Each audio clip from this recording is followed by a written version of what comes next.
Hello children, welcome to AIMS India's online classes. This is biology session. You are watching chemical coordination in animals, part 1. Children, you know that there is a special coordinate system present in the animals that is called a nervous system. So in spite of that nervous system also, some chemicals called hormones also coordinate the different functions. Then why there is a necessity for these chemicals to be secreted? Why? Because the nervous system which is present in the animals is not sufficient to coordinate the changes which occur both inside and outside the body. Okay, though they are sense organs which sense the stimuli and pass that stimuli to the nervous system, it is not sufficient to coordinate both the changes which occur inside and outside the environment. Okay, in order to maintain the homeostasis, the animals produce special chemicals, okay, or we can call them as messengers, which can coordinate and help the system to run smoothly. So let us study about the chemical coordination in animals. Are you ready, children? Chemical coordination in animals. The individuals also have to adjust to the changing conditions around them and vary their responses. At the same time, the internal conditions of the body should be maintained constant. So this is called homeostasis. Maintaining of internal conditions of the body constant is called as a homeostasis or equilibrium. Homeostasis is derived from homeo, means same, and stasis, the meaning is standing still. The internal conditions of the body are maintained at a constant by controlling the physiology of the organism. What is physiology? Physiology means the science which deals with the functions of the organism, different functions, different metabolic activities which occur in the living organism, okay, like transport, digestion, respiration, excretion, reproduction. These are all come under the physiology. Okay, just as in animals, plants also have to control and coordinate their various functions. In animals, the coordination between different organs in the body is brought out by two methods: by means of chemical substances called hormones and by nerve impulses. Okay, the chemical coordination, which includes the study of endocrine system, endocrine glands. Okay, what are endocrine glands? Endocrine glands are such glands which secrete hormones, Then what are hormones? Hormones are extremely important secretions for the regulation of body activities. They are the chemical substances secreted by the ductless glands called endocrine glands. The full set of endocrine glands in the body includes numerous glands The activities in our body are highly complex. They need to be so regulated that every activity takes place at a proper time and in a correct sequence. Okay, children. For example, the gastric juice, bile juice, and pancreatic juice should be poured into the food canal only when there is a food in it. Okay, what does it mean? If food is not there in the food canal and the secretions of the digestive glands called enzymes poured into the food canal, then what happens? They has to digest the intestine because there is no food. Okay, but it's not happening because of the coordination. Okay, so though this kind of regulation is done to some extent by the nervous system, it is also brought about by chemical regulators called hormones.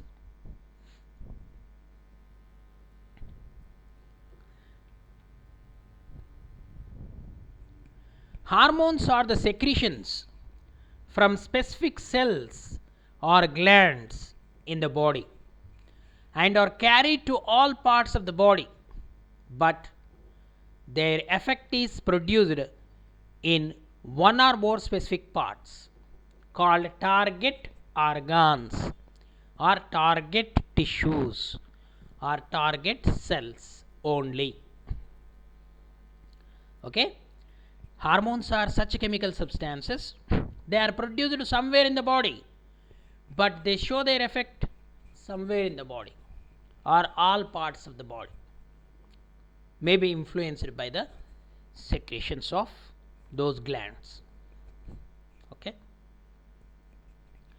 the tissues or organs on which hormones act are called target tissues or target organs. A hormone may act on one or more target tissues also. Some hormone may have, or same hormone may have different effects on different tissues. Okay, same hormone may have different effects on different tissues. Similarly, different hormones may act on one target tissue. See the beauty here. Same hormone may have different effects on different tissues. Similarly, different hormones may act on one target tissue.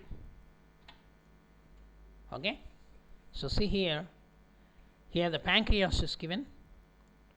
The pancreas produce, it is a mixed gland. It produces pancreatic juice, which is exocrine in function, and the endocrine part of pancreas called as islets of Langerhans, it produces two hormones, glucagon and insulin. But these two hormones are showing their influence on different target tissues. Glucagon acts on liver and convert the reserve glycogen into glucose and release the glucose into the blood, whereas insulin act on liver, adipose tissue, muscles. It helps in the absorption of glucose from the blood, means conversion of glucose into glycogen, and stores and helps in the storage of that excess of glucose in the form of glycogen in the liver and the muscles. And some of the excess of glucose may also be converted to fats by the influence of insulin. Okay, here the two hormones produced by the pancreas showing different impact. They are equal and opposite acting. Okay, next, the target tissues usually far away from the endocrine glands. Hormones act at very specific sites in the body. Very small amount of hormone brings out large change in the target tissues. Each hormone's shape is specific and can be recognized by the corresponding target tissues. The binding sites on the target cells are called hormone receptors. Means how the hormones detect the target tissue means with the help of these hormone receptors present on the target cells. Many hormones come in antagonistic pairs that have opposite effects on the target organs. Okay, just like insulin and glucagon. Okay, so here another example, gastrointestinal tract. The stomach and intestine. The gastrointestinal tract means the wall of stomach and intestine produce some chemicals like gastrin, cholecystokinin, secretin. These are actually apart from the enzymes. So these are the hormones produced by different organs, digestive system. Gastrin is the hormone produced by stomach. Cholecystokinin, okay, it is produced by the intestine. Secretin, it is also produced by the intestine. What is the effect of gastrin? Gastrin acts on the stomach and helps in the release of HCl, hydrochloric acid, and an enzyme pepsin. It contracts the pyloric stomach. It increases the motility for digestion. Whereas cholecystokinin acts on gallbladder. Okay, liver opens into the gallbladder where bile juice is concentrated. So this cholecystokinin impacts the release of bile into the gallbladder. Secretin, it acts on pancreas and helps in the secretion of water and bicarbonates to maintain the specific pH for the action of enzymes. Okay, gastrin, cholecystokinin, secretin. So many hormones come in antagonistic pairs that have opposite effects on the target organs. Okay, next, insulin and glucagon have opposite effects on the liver's control of blood sugar level. What is the function of insulin? Insulin lowers the blood glucose or blood sugar level by instructing the liver to take glucose out of circulation and store it, while glucagon instructs the liver to release some of its stored supply to raise the blood sugar level. See, they are opposite instructions, opposite functions carried out by insulin and glucagon. Insulin lowers the level of glucose in the blood, whereas glucagon instructs the liver to release some of its stored supply to raise the blood sugar level. Okay, much hormonal regulation depends on feedback loops to maintain balance and homeostasis. Most of the hormonal regulation depends on feedback loops to maintain balance and homeostasis. Okay, here we have discussed already glucagon and insulin. Insulin helps in the absorption of glucose from blood. So it regulates the level of glucose in the blood, whereas glucagon initiates the release of glucose into the blood whenever it is required. Okay. Next, purely endocrine glands are devoted entirely to the secretion of hormones. Okay, some of the important endocrine glands are hypothalamus, thyroid, parathyroids, thymus, adrenals or suprarenal gland, pituitary and pineal gland. Okay, pancreas and gonads are also included. The partly endocrine glands are partly endocrine and partly exocrine in function. So purely endocrine glands list include hypothalamus, thyroid, parathyroid, thymus, adrenal, pituitary and pineal gland. And partly endocrine glands are which include kidneys, pancreas, gonads, mucous membrane of alimentary canal, heart, liver and placenta in the embryonic stage. Gonads means testis and ovary, male and female gonads. The knowledge of the function of these glands has been obtained by studying the effects of disease in them, and this can usually be explained by the production of too much or too little, hyper or hypo secretion of the necessary hormones. Okay, let us discuss about one by one. The thyroid gland. Thyroid gland is the most important gland.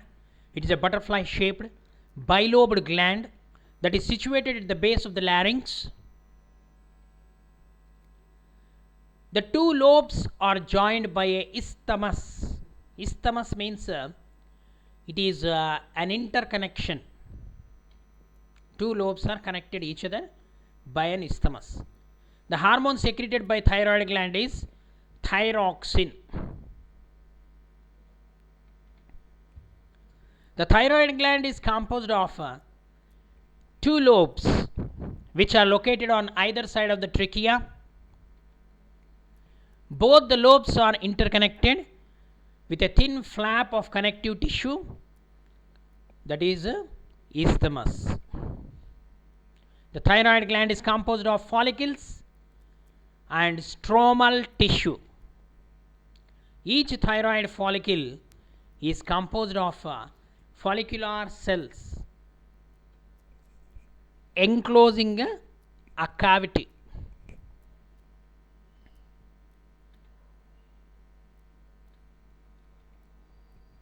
These follicular cells synthesize two hormones, that is tetraiodothyroxine or tetraiodothyronine or thyroxine T4. Okay, and triiodothyroxine, tetraiodothyroxine, triiodothyroxine, it is also called T3. These two hormones. Iodine is very important or essential for the normal rate of hormone synthesis in the thyroid. In order to secrete thyroxine hormone, what is the element required? Iodine.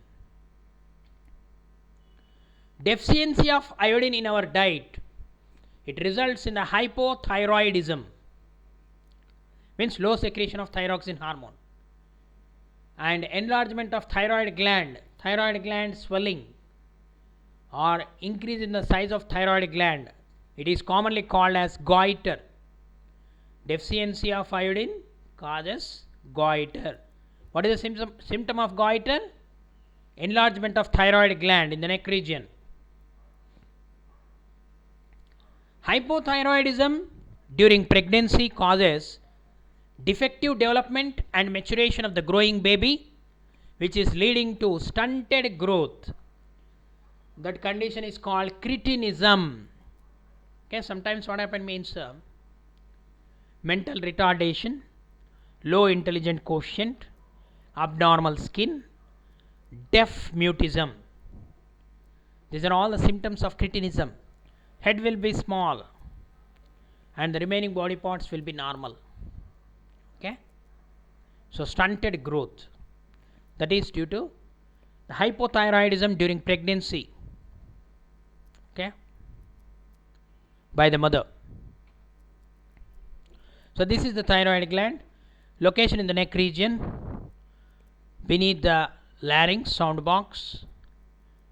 So these two are connected, two lobes are there, this thyroid left and right lobes, they are connected by isthmus. This is the trachea, in the above the trachea, below the larynx. This is the exact position of thyroid gland. Okay, so it is very important to maintain the healthy thyroid gland. So iodine must be included in the diet. Okay children, read the book, clarify the doubts. Thank you for watching our video. Please subscribe our channel and press the bell icon to receive latest updates.